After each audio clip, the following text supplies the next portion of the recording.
Apart from changing the properties of the objects through layers, we can also change the properties of an object individually. In the following drawing, the section of a mechanical component has been created in advance. As you can see, the necessary dimensions have also been created.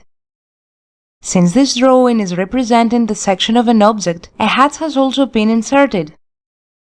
In this lesson, we will see how we can change the properties of some certain objects as we see fit. Firstly, I will change the color of the dimensions. To select all the dimensions easily, I am going to hide all the other layers except the Dimensions layer. To do that, I will open the Layers list from the Layer panel of the Home ribbon and click on the light bulb of its layer. Once I click on the light bulb icon of the zero layer, a message appears to inform me that the current layer will be turned off. In this case, I do not mind because I do not intend to draw anything, so I will click on the Turn the current layer off option. Now that only the dimensions are visible, I will select them all using the Window method. Then, I will expand the first list in the Properties panel of the Home ribbon, which has to do with the object's color, and select a light blue color.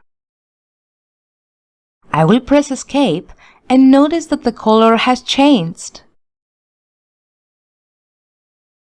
At this point, I will turn on the zero layer in which the main object was created, and I will also turn off the Dimensions layer. This time, I will increase the width of the object's lines, so I will select them all with the Window method. Next, I will expand the second list in the Properties panel of the Home ribbon, which represents the line weight, and select the 0.30 mm option. I will press Escape to unselect everything, but notice that nothing seems to have changed. The reason this happened is because the default setting in AutoCAD is to not show the line weights. To change that, I will click on the customization icon in the lower right corner and check the line weight option. The icon now appears in the status bar, but it is not active.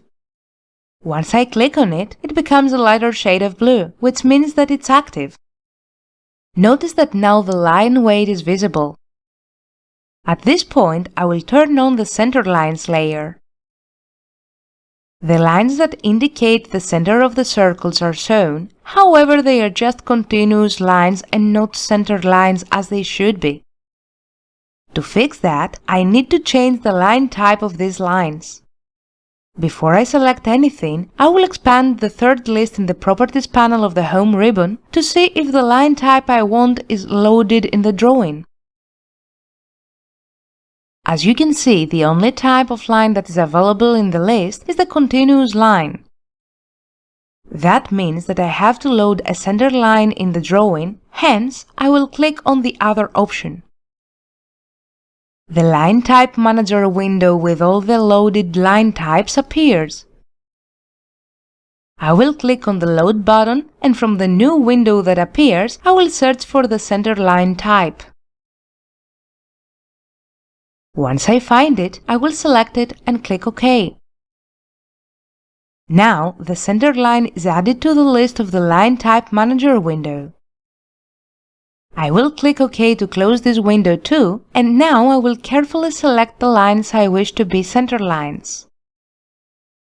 I will expand the third list in the Properties panel of the Home ribbon again, and I will select the center type.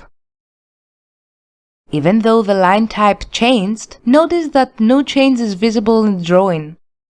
The line type scale is to blame for this result. So I need to select them again. Once I have selected them, I will right-click somewhere in the drawing area, and from the menu that appears, I will select the Properties option. In this way, the Properties palette opens. In this palette, we can find and modify several interesting properties of the selected objects. However, in this lesson, we won't elaborate on all the properties that are included in this palette. The only one that I'm interested in at the moment is the line type scale, which is currently set to 1. I will change the value of this field to 0.25 and press Enter. Notice that the center lines changed and their pattern is now visible. I should mention that sometimes you may have to experiment quite a bit before you find the appropriate scale value. At this point, I will close the Properties palette, and while those lines are still selected, I will expand the Properties panel.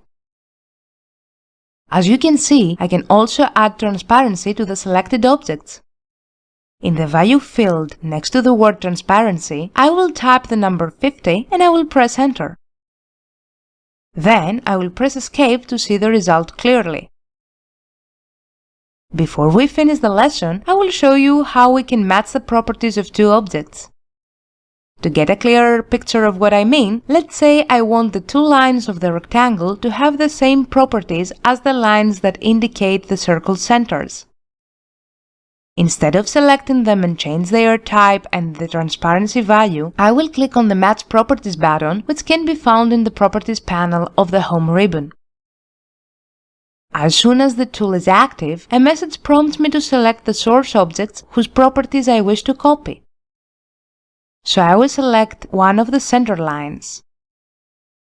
Then I have to select the destination objects, namely the objects I wish to have the same properties with the source object. I will click on the vertical line first, and then on the horizontal one. Notice that their appearance changed automatically. Once I'm done, I will press Escape to deactivate the command. Finally, I will turn back on all the layers that I hid to see the final result of the drawing. It's important to mention that by changing those properties, we override the properties we have set in layers.